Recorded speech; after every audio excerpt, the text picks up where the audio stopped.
Or having a great day today. It is Thursday. No, it's not Thursday. I've done that like 14 times today. I keep thinking it is Thursday. It is only Wednesday. How am I forgetting that? Is it wishful thinking? I don't know. Welcome to Cooped Up Live, should I say. While we're waiting on folks to join, coopedup.com is my website. You can check that out at any time. I'm Cooped Up is my handle in all the social places. Would love a follow, particularly if you're on the Instagrams.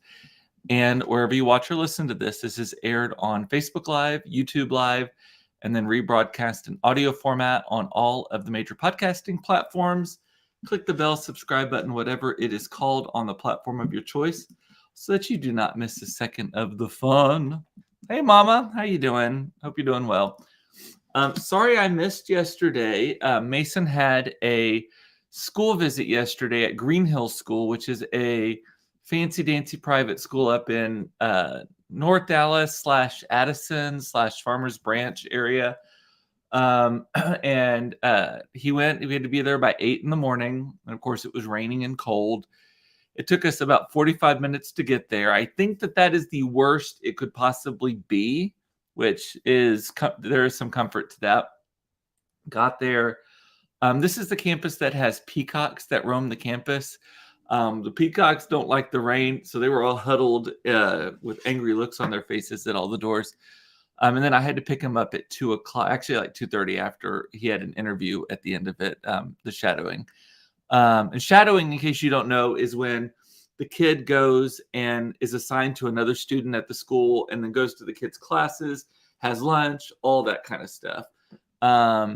Mason said the lunch was very nice.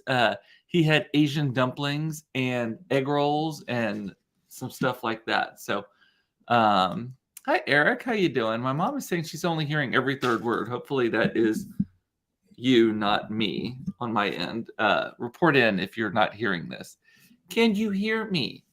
So he had that. But so it only took me about 20 minutes to get home, which is totally reasonable when I picked him up at 2:30.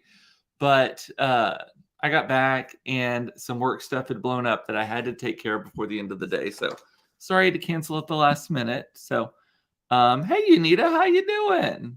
And Sandy, you doing well? I hope so. It is cold here, by the way. I don't know if we had another cold front blow through or whatever. It was cold yesterday, but it was wet and cold yesterday. This morning it was chilly, but it was sunny. And then I had a meeting up in Louisville, Texas for the bulk of the day. Had to leave at like 9:30 to get there. And then didn't get back in the car to come back until about 2 o'clock. So I've only been around for a little bit. But first of all, I am just not built for traffic. And I know I'm saying this as I'm looking at sending my kid to Green Hill or Parrish or Lake Hill or any of these private schools that are all 20 to 40 minutes away. But the Louisville, that was a whole other thing. That is a hard, like, not hard drive. It is a fat, like, you're on the highway going 75 miles an hour and it takes about 40 minutes to get there. So that is crazy. But I was around the corner from you, Unita. Did you move? I thought y'all lived in one of the southern suburbs now.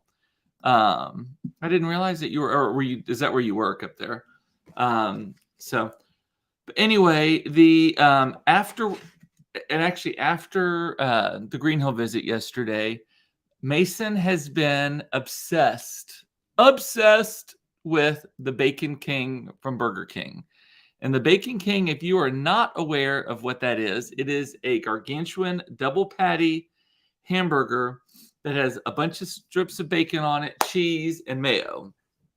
And he had it for the first time only like right before Thanksgiving, because Burger Kings aren't in nice parts of town. I was trying to think of like where we could get one, because I pick him up and he's like, I want a Bacon King and a milkshake. And I'm like, fine, you're a growing 13-year-old boy. He's not gaining any weight. So he needs all the stuff he can get. And I'm like, where in the world is there a Burger King? And so I did do Burger King near me. And as I suspected, it was on the edge of a bad part of town, as they are here in Oak Cliff and the Design District and all that stuff. But So we go get it, and this I don't know if it's inflation. I don't think it is. I think it's just because it's a big burger. The combo meal for a medium drink, medium fries, and the Bacon King is like $12. It's like $11.49 or $11.79, something like that. I was shocked by that. And again, back to what I was saying, Mason had never even been to a Burger King. I couldn't tell you until Thanksgiving. We stopped. We were in the RV and we stopped down in Hillsboro, I think, at a truck stop kind of place that had had Burger King built into it. Went there. Kids act like this is the culinary adventure of their lifetime and order it. And he had that, loved it. And then it's just been craving it ever since. Asked for it all the fucking time. And I'm fine with it. It's not like he doesn't like sodas. Mason does not drink sodas. He does not like carbonated beverages. And that actually is why I think kids these days are fat, is because they're drinking sodas and mocha chocolata yayas from Starbucks and all of that kind of stuff. He's not into that. Mason drinks milk, maybe some apple juice, and water. Like those are the main things he drinks. And milkshakes. He does like milkshakes. But those are few and far between. And that's the other thing is, do you know how when you really want a milkshake, do you know how hard it is to find one? McDonald's, I think that McDonald's should have a flag up or some sort of red light that flashes or something on the front of the restaurant whenever their milkshake machine is down, so that you don't even try to go there for that.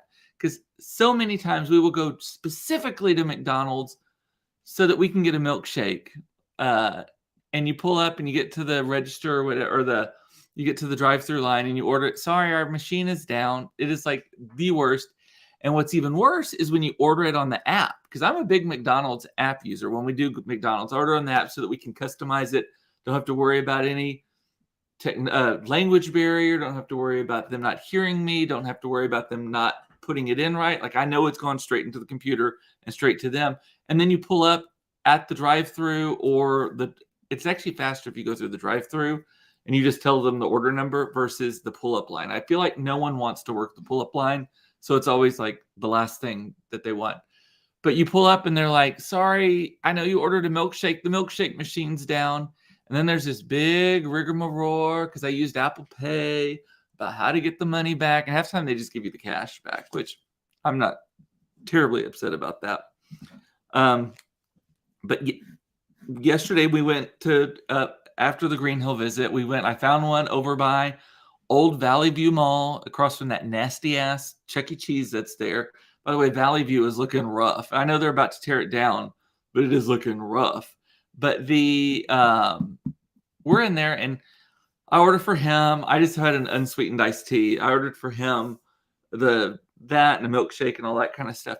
And just for shits and giggles, I decided to pull up my Weight Watchers app because that's what I'm doing right now, in case you've not been following along and hear me talk about it every fifth word that I talk about, that I've lost so much weight and I'm on Weight Watchers and all that kind of stuff. But so I pull up in the Weight Watchers app the Bacon King, not even the full combo meal or anything, just the Bacon King burger itself, to see how many points it would be. If I were to want to splurge and use a bunch of my points on that, how much would that be? I don't do that, by the way. I try to eat really well so I can use my points on wine at night. And I'm very good at it. Like I'm fucking Stephen Hawking at being able to figure out the algorithm that allows me to drink 3 to 4 glasses of wine a night throughout by manipulating my food intake during the day. But so I pull it up. So I get 33 points a day. That is my thing. And if I exercise, I can earn usually like 1 or 2 points back. So let's just say on an average day, I'm allowed to have 35 points for Weight Watchers. And then there's like a little slush fund that everyone gets each week. It's about 1 day's worth that you can split up throughout the whole week. But my goal is about 35 points a day. And you try to get as close to the goal as possible, because if you get too far under it, they actually get mad at the app, chastises you that you're fucking up the diet or something. So anyway, so I pull up the Weight Watchers app for the Bacon King and take a wild guess. And there is a 20-second delay, but by the way, between the time I say the words and you hear them. But take a guess and put it in the comments on how many points that Weight Watchers is assigned to the Bacon King.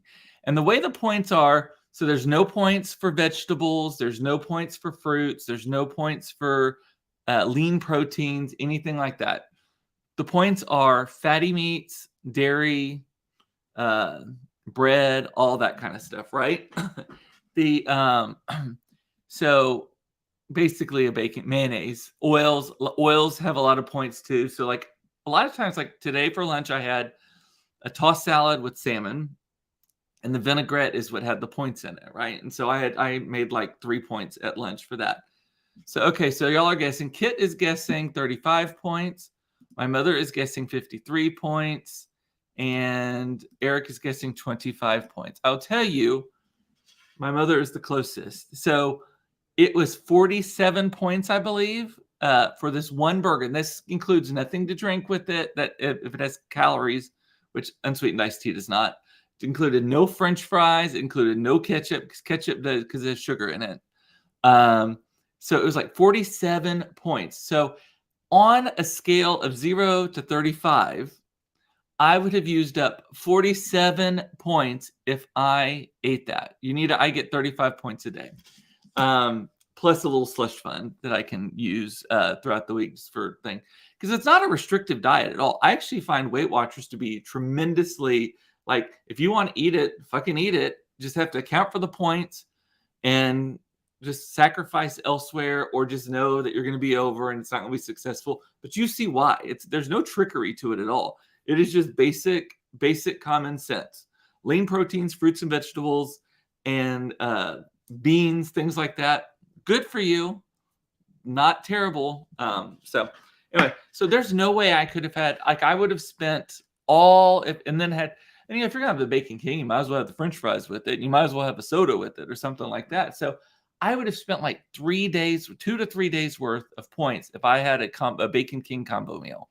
Sometimes it blows my mind, like the things that I might have eaten before that I don't now. Same with Starbucks the other day. I know I talked about this the other day, but Claire and I went to Barnes & Noble, and we stopped at Starbucks on the way, and I ordered a grande non-fat chai tea latte. So it had non-fat milk in it. I'm being healthy. And grande, that's like the medium size, right? So that, and then the bacon Gouda sandwich. So it's ciabatta, egg, which egg has 0 points, a little piece of bacon or two, so a little bit of cheese, and it's on this ciabatta thing. So I thought, okay, this can't be that bad. I mean, I know it's kind of a splurge, but it can't be that bad. Fucking hey, that was like 27 points. Like, I almost blew all of my points on that. Brandon is like, oh, you're off the Tastes Like Paper Octavia diet. Yes. So I am a big fan of the results. And by the way, Brandon and his friend, coworker, boss, whatever, Christine, are the reason I did the Octavia diet in the first place. Saw them, great results, got on it, loved the results part of it. The food is terrible. The diet is unsustainable. Everything is super processed. Todd tried to do it for about a week and quit. He calls it paper pretending to be food.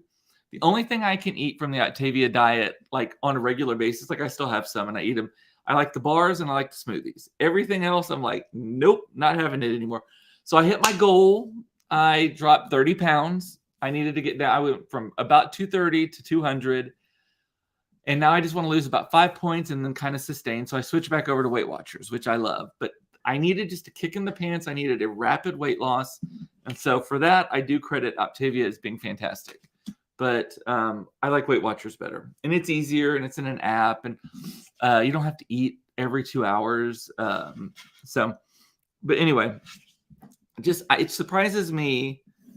Like, I would have not thought that I would have thought, like, back to the Starbucks thing, I would have thought that bacon Gouda sandwich and the chai tea latte, I would have thought there was more than an average number of points in it. Like it was not great, but I would not have put it at almost my entire daily intake. And so it makes me think, like, if I had that in the morning and then I would have had lunch, and then of course I got to have wine at night, all of these kinds of things.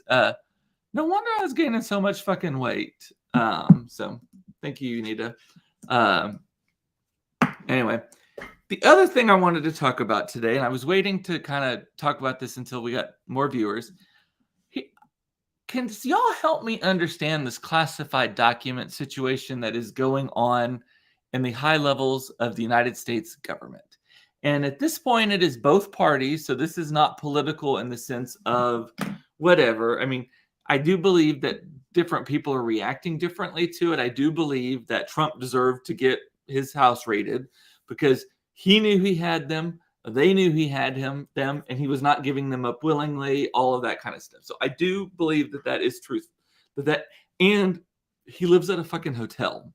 So people coming and going and all that kind of stuff. So I do believe that that was a valid raid. Now, then, Biden comes forward and says, oh, we found some. He volunteered that they found some, and because they just did a search, they found them, gave them over. And now he's under investigation for this thing. And then Pence, the former vice president, comes forward, was it yesterday, the day before yesterday? And it's like, hey, we did a search of my place and we found some too, right? And, I bet the heads at like Fox News were exploding and the heads at MSNBC were exploding because I feel like everyone thought that this was like the Democrats at first thought, Trump, he's a criminal, and he is a criminal. He did this criminal thing. And then when Biden got busted for it, all the trumpeters were like, see, he's a criminal too. And it's just what happens. It's an accident, that kind of thing. I think the quantity of them was very different. The behavior in response to them was different, but we're not going to split hairs on that. And then Pence coming forward and volunteering them. And to me, Pence seems like the most like rules following person ever. Like, I don't necessarily like him, but I would think if he were given a set of rules to follow, and even if he disagreed with them, that's the guy that you want enforcing the rules, because he seems like he's very much a rules follower. Michelle right now is like, oh, you better not, Obama. Yes, I know. I'm like, how far back are we going to go? Do you think right now every former president and vice president and anyone actually who may have access to classified documents is now like, holy shit, need to get an attorney to go through all my stuff? And so Blake is saying something as simple as a travel itinerary is a classified document. So it depends on what the intel is. Yeah, but classified, I mean, it is marked clearly. None of these things are classified where they were just like, oh, here's the itinerary laying out. They're in a folder that says classified. Everything, because here's the thing, like on the Pence documents, they don't even know what was in them. The people who came, the FBI who came and got them and all that stuff, they were asked what's in them. And they're like, I don't know, it's classified. We didn't look at it. We just know that the folder says classified. It could be an empty folder for all they knew, right? But they, and Unita is saying they absolutely know what they're doing. We have all the stuff from our old employer, and it's all about the cover up. Biden, Pence were forthcoming. I would say that the papers were an oversight. Yeah. But here's my further thought on that. So both sides are pissed right now. They're like, oh, we got it. And then now everyone's like, oh, everyone's doing it. Maybe it's not that big of a deal. But I want to know a couple of things. Who packed the boxes that these classified folders were in? Because none of these, I don't see Trump and I don't see Pence and I don't see Biden packing their own boxes when it's time to go. And we also all know the speed at which they have to turn over the presidency. He's president until the minute that the new oath of office comes in. So they've started packing up some, but supposedly there's like a 6-hour window where they clear out, right? Old one goes, the new one comes in. Who is packing those boxes, first of all? And does that person have classified records clearance? Because that's the thing. If these things are all marked as classified and they're packing these boxes, how do they not see it? Sorry, I'm rubbing my nose so much. I have allergies today or something. It's not COVID, hopefully, because I need to go see Adele next weekend, or in 2 weeks. But so if I'm gonna get COVID, actually, I want it now so that I'm over it by the time we're flying out to see Adele. But my whole thing is on that is and Blake is saying Pence had to run. Run for his life. Like, who's packing these boxes, and what level of clearance do those people have? And how did they not notice that this is the case? And then, bigger question for me is, how does the government not know that the classified records are missing in the first place? Is there not a system to catalog these things? Is there not a check-out, check-in process? Is there an unlimited number of folders, for example? Even just something as simple as a folder, right? It's got my stuff for my taxes for this year in it. Because, if it's going to be taxes, might as well make it pretty. But and that's where I put my W-2s, I-9s, all that kind of stuff in it. But so, is there just is there an infinite number of folders that are marked classified? I can't imagine. I would think that they ordered 50,000. You got to check them out. They don't show back up. Then there's a question. Like, that's what I want to know. How are these things not known? Like, how is it? And Eric is like, I'm not sure there's any formal process. Exactly. So I just don't get that. That is boggling my mind, how easy it is to do this. And also, furthermore, these people packing the boxes and such, I'm sure a lot of them are temporary workers. I can't imagine that there's just a team employed 100% of the time. That feels like the perfect time for like a Manchurian candidate kind of thing. That maybe not Manchurian candidate, but like an insider. Like, you go work for the moving company that the White House hires to pack up the former president's shit and move it on. But I think that it needs to be a show and shred system. I agree. I think, though, that we're about to see more people. I bet Obama, there's something with that, because aren't they working on his presidential library right now? And then, the Clintons, I bet that there's shit on them. Who else is alive? The Clintons, Bill Clinton, Obama. I'm like, God, I can't think of any of these people. And then all their vice presidents too, right? I'm like, I bet this is going to go down as like, oh shit. And then also, how is it like in Biden's thing, just sitting next to his Corvette? And I feel like he was way too excited to tell us about his Corvette, and it's in a locked garage. Oh, because garages have never been broken into before. Anyway, so that's what I just don't understand all of that. By the way, is there a Trump presidential library in the works? Like, I feel like all the presidents already know where their presidential library is going to be by the time they leave office. Granted, he didn't realize he was going to leave office and still doesn't believe he should have left office. So maybe that's part of it. Part of his lack of concession is he's not going to say that he has a presidential library in the works. My guess is that it'll be in Mar-a-Lago or somewhere like that. Eric and yes, Eric is saying, I'm sure that Jimmy Carter and Rosalind, I actually forgot that he was, I didn't forget he was still alive, but just, when there's some presidents that have died in the in-between, have no top secret documents in Plains, Georgia. Yeah. He's another person. I think like if we needed to have like a rules committee, I would put Mike Pence on it, and I would put Jimmy Carter on it, because I feel like both of them have a deep respect for the rule of law and the rules and why they exist and the intention behind them and all of that kind of stuff. And I'm no huge Pence fan. I just think, again, like I said, the Trump library, that's an oxymoron.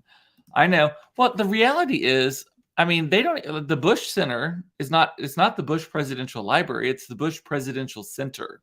It doesn't have the word library in it. I don't know if the Obamas, if Barack's is going to have Barack, like I know him. President Obama's is going to be a library or whatever. But the Bush Center, which is very nicely done, and I love having lunch there. They have a great restaurant there. I've lunched there maybe once a quarter. Different people. Usually it's SMU related. It's a good meeting spot though. But and the power people in there, like, hey, that's a place where if you want to see some people having some power lunches, you'll see some people there having power lunches. And again, it's usually SMU related, SMU people.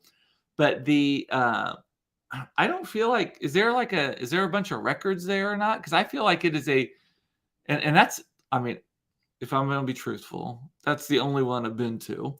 I've technically been to the Clinton Presidential Library, but I've only been there for lunch. We were driving through on the way to, where were we stopping that? Oh, we were stopping in Memphis that night from here, or no, more or less from here to Memphis. And we stopped for lunch there on the way. And it's like 43, I think is the name of the restaurant, 42, whatever number he was. Fantastic restaurant also. But Eric, I think you were just there actually. But if all of them are similar to the Bush Presidential Center, it feels like it's more just a Disney ride through the points of their presidency that they want to focus on. Like I feel like the George W. Bush one is it's very 9/11-y, which I get. That's a big thing. It's very Africa-y. Like there's a lot of stuff about it. And then like the Lehman's meltdown and all that stuff. Was that under him? Yeah, that sounds right. The financial meltdown, the Great Recession, all that kind of stuff. That is like a single kiosk, like a little window with like one piece of paper that said shit went down, and that's all that is. And it's like sandwiched between Africa and 9/11. Of course, they wouldn't want to focus on that, but and then there's always the First Lady's wardrobes, which is fun, and then the Oval Office. Do all of them have a mock Oval Office? I liked that a lot, and that you could sit at the Resolute desk replica and all of that kind of stuff. Eric 100% agrees with me about Pence and Carter. Like, I just think that they are trustworthy people. Like, just generally trustworthy people. I may not agree with everything that both of them believe in, but I do believe that they are. Aaron says Carter's got a top secret file about looking to Hitler. Seems like a bad guy. Yes, Hillary hosted dinner at 42 for about 40 of us when we were up there early. It was good. Yeah, I like it. It's a cute place too. It's really pretty. But so anyway, I don't know if there's been anything with Trump, and I'm gonna be honest, Trump missed the boat on the fundraising for it too. I mean, I guess there's still a lot of people who want to give him money, but I feel like a lot of the big donors have said, you know what, let's just move on. Maybe that's a way, like, he can get the money by saying, I'm moving on. We'll see. Anyway, and the only other thing I wanted to tell you all about an event that is coming up here in Dallas that sounds like a lot of fun. I had every intention of going and being part of it, maybe even forming a team, but we're going out of town. We're going to see my new nephew, little baby Adler, out in Pasadena, California, the weekend. But as part of Oak Cliff Mardi Gras, Oak Cliff down here has a fabulous Mardi Gras parade. It's a lot of fun. It's Sunday before President's Day this year. So it's Sunday the 17th, 18th, something like that. And Dash for the Beads is a 5K run that also happens that same weekend. In this case, it's happening that morning up. They're adding a new fun element to it. There are like two gay areas of Dallas. It's Oak Lawn and Oak Cliff. And Oak Cliff is where we are. They're adding a high heel dash as part of it, where you enter you have to wear at least 2-inch heels. And then the competition is, I believe it's like 50 yards. Like it's like a 50-yard dash in heels. They have to be at least 2 inches tall, and they give prizes. And I feel like now I've talked about this already, but anyway, just go to dashforthebeads.org, I believe is the website. If you want to hear all about this, it's helping Black Tie Dinner and Dash for the Beads, which helps fund schools in our community, by the way. But I wanted to go. I was going to wear a costume. I was going to be in heels. I was going to be a ridiculous spectacle of a person. Unfortunately, we're out of town. But if you can make it, even if you just go to watch, I think it sounds so hilarious. I want to know though, here was my thought process on that. I was like, if I'm going to do it, one, where do I buy shoes? I'm a size 10.5 men's. I've always heard that drag queens, a lot of them go to Payless because they have a very large selection of shoes for large-footed women. Because I guess a lot of Black women, I guess, have large feet, and a lot of those Payless are located in historically minority neighborhoods. And so, God, that was like a dance getting around that without sounding like I was saying something racist. You know my intentions. But so I was thinking about that. So first of all, where do I source these shoes? And then they don't need to be expensive because they're going to get beaten up. But then Brandon is saying, "Oh my God, sign me up ASAP. Where do I find a size 15 in heels?" Yeah, I don't even know the conversion of what's a 10.5, 11 in from men's shoes to women's shoes. Eric, yes, it was today's story on He Said Dallas. He Said Dallas.com, y'all. You can read all about it there. Brandon, that's the answer. He Said Dallas.com is where you can read about it. But and then my other thing is, how do I keep from breaking a fucking ankle? Like that would be my luck. I've never broken a bone in my life. But I would enter this ridiculous spectacle of a race. First of all, I don't run anyway. I walk rapidly, but I do not run. But so entering this contest, running in high heels, I'm going to turn an ankle. That's what's going to happen. So I would have to wear like braces or something on my ankles to do it. So there was a Payless on Maple up by Ojeda's. I think that it's been gone for years. I believe there's one in Wynwood Village down here by me. And then I know there's a Payless over, I believe, over by the Sam's just north of Love Field also. Add 2 to a men's size to get the women's size. Oh, so I'm like a 12.5, 13. Does that sound right? Anyway, wow. Man, Brandon, you got a big ass foot. If you're on a 15, good for you, girl. Good for you. Sandy's, who is a woman, by the way, says, I'd break an ankle wearing the tennis shoes. Yes. And they have a rule that it has to be at least 2-inch heels. And you know, bitches, the gay bitches who are running this thing they're going to be out there with measuring tapes. No kitten heels, no ballerina flats with a little extra oomph. It's got to be so. Yeah, Brandon. I wouldn't know. That does not apply to me.